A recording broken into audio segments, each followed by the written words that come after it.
Hey peeps, welcome back. So today we're going to be talking about YieldMax cutting their dividends, our thoughts on what occurred, and what our plans are going forward from here. So let's go ahead and get into it. So the first thing that we want to mention is that nothing has changed from our perspective. We are still holding the exact same positions that we held before. We actually have more shares than we used to have before, so we have not sold. Keep in mind, we are taking profits in between ex-dividend dates to maximize the return here. It doesn't mean that we're bearish.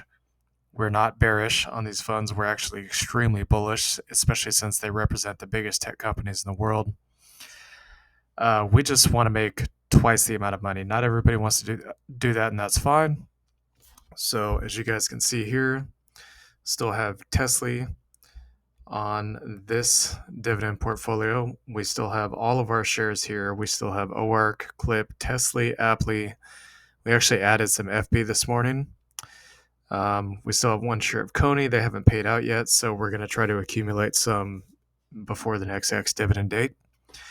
And we have one share of GUI here. And if we go over to Webull, you guys can see that we still have all of our shares from before. We have 177 Clip, 84 OARK, 14 APLY. We did cut down on our position on NV a little bit from 130 or 138, I think it was, down to 112. I almost kind of wish that we hadn't done that, and the reason being is because NVIDIA increased their dividend payout this month. But part of the reason why we did that is because, again, like we told you guys before, we want to start positioning ourselves for the next Bitcoin halving in April or May of next year. By having some of these Bitcoin miner stocks. So we basically took some funds out of NVIDIA here and we moved it into Riot. Riot and Amara are Bitcoin miner stocks, just so you guys know. So as for the dividend cuts, let's take a look and see what happened here. So if we scroll down on TSLY, you guys can see that it basically dropped from 83 cents to about 58 cents. We did say that TSLY and Clip are basically the most consistent pairs. Clip is not a YieldMax fund, but TSLY and Clip are the most consistent pairs, with the exception of this date right here in May. In all honesty, we're not really surprised. I'm not really surprised that there were dividend cuts this month. The reason that I say this is because, once again, if you guys went over some of my other videos where I talk about the bearish momentum of September being the most bearish month of the year. Well, the S&P has been falling basically since last month. So if the S&P is falling because tech stocks are falling, and we'll take a look at TradingView right now just so you guys can see for yourself.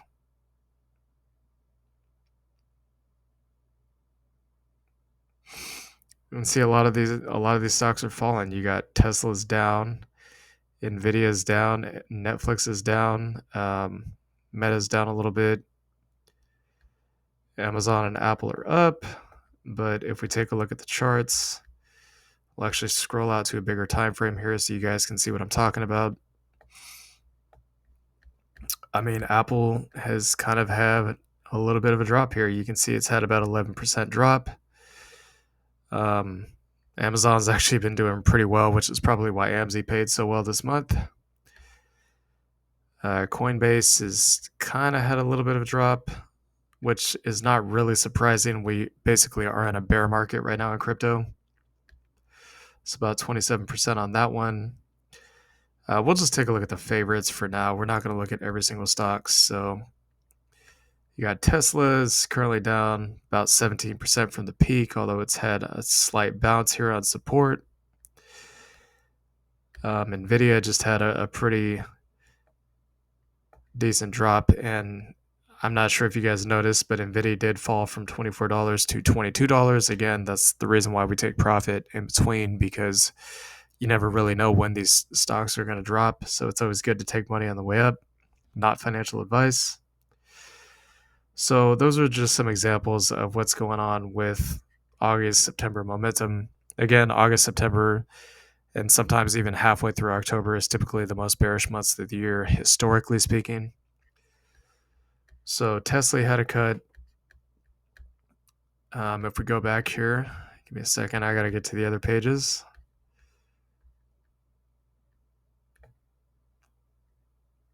So OARK had a cut. This was actually kind of pretty, it's a pretty large cut. I mean, it's about 50%.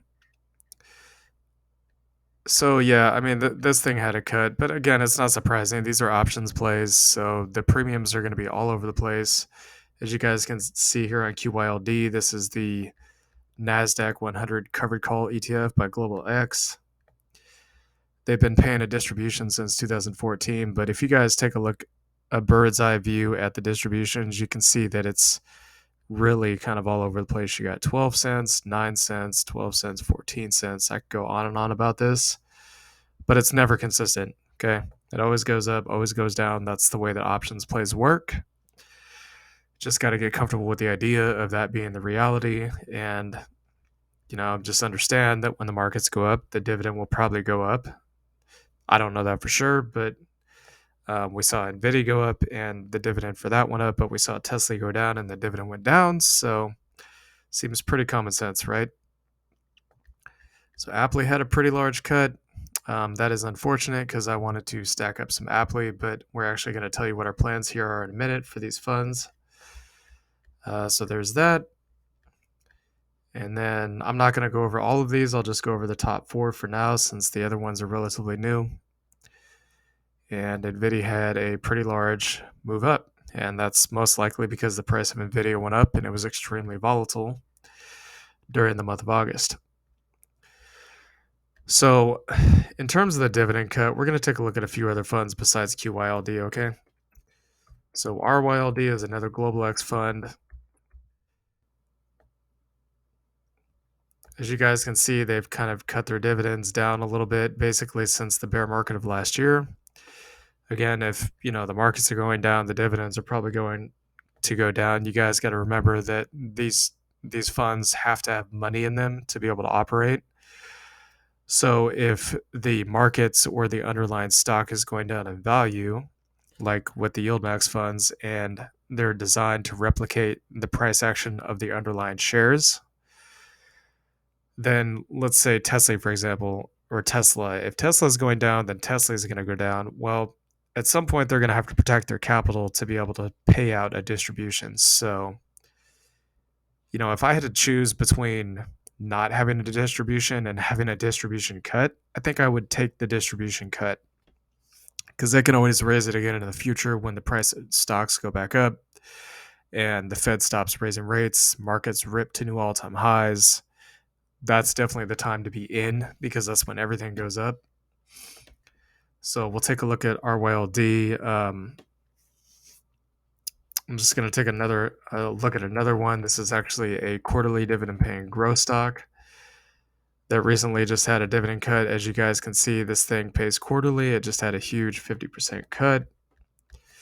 We'll take a look at another one of my favorites, which is CLM. CLM had a cut from last year. We were getting paid 18 cents on this thing, and it got cut down to 1.2228. The reason being is because basically they recalculate what the dividend is going to be every year based on the NAV at that time of the year. So that's pretty much all that is. So when the NAV goes up, the dividend will go up. When the NAV goes down, dividend will go down. We'll take a look at another one. So another monthly payer would be RIV. As you guys can see, dividend cut from 17 cents down to roughly about 13 cents. OPP, which is in the same family, 14 cents to 10 cents. USOI is another good one.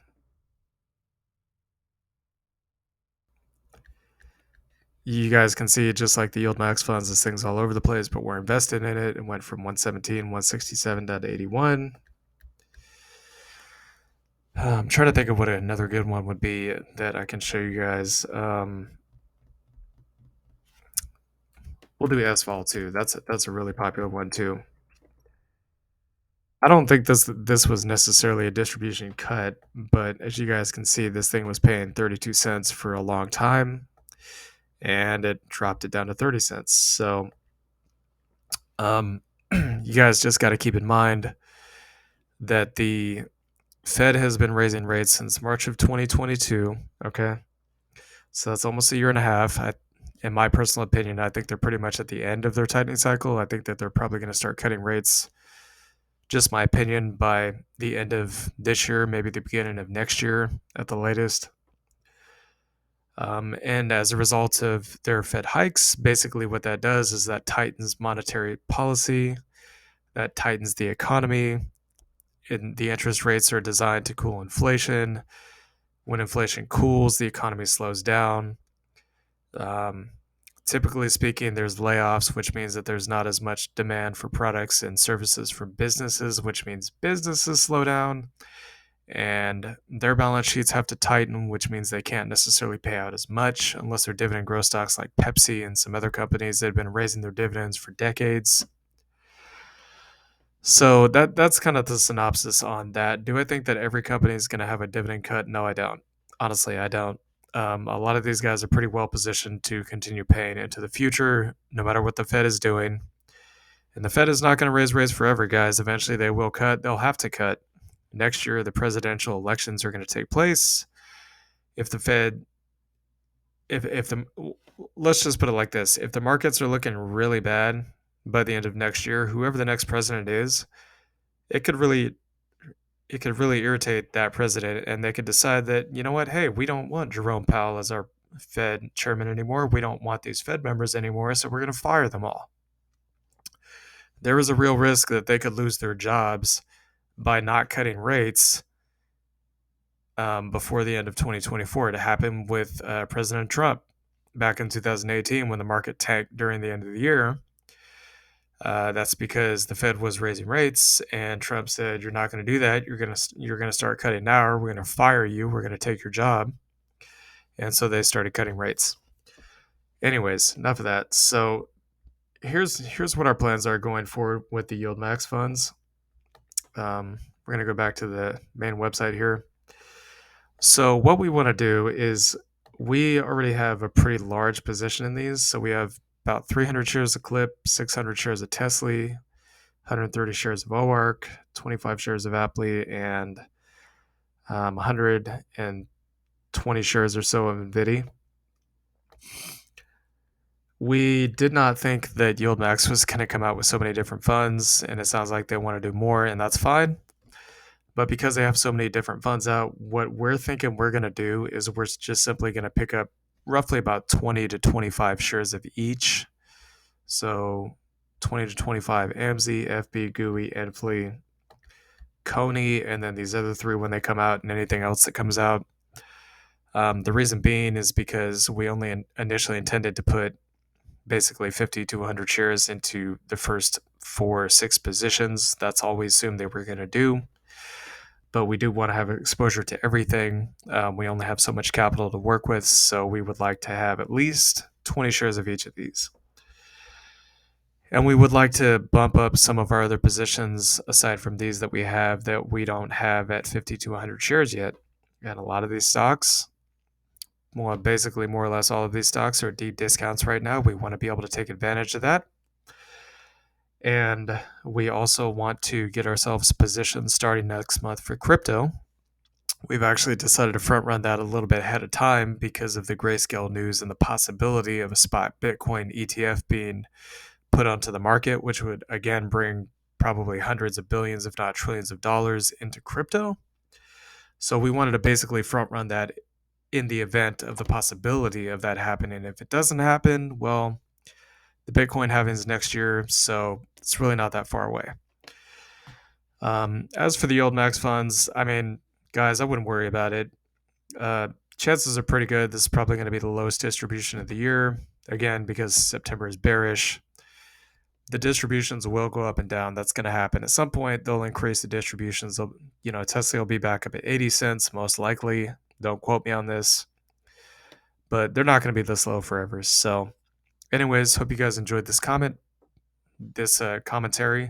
Please like, comment, and subscribe, and I'll see you later. Peace.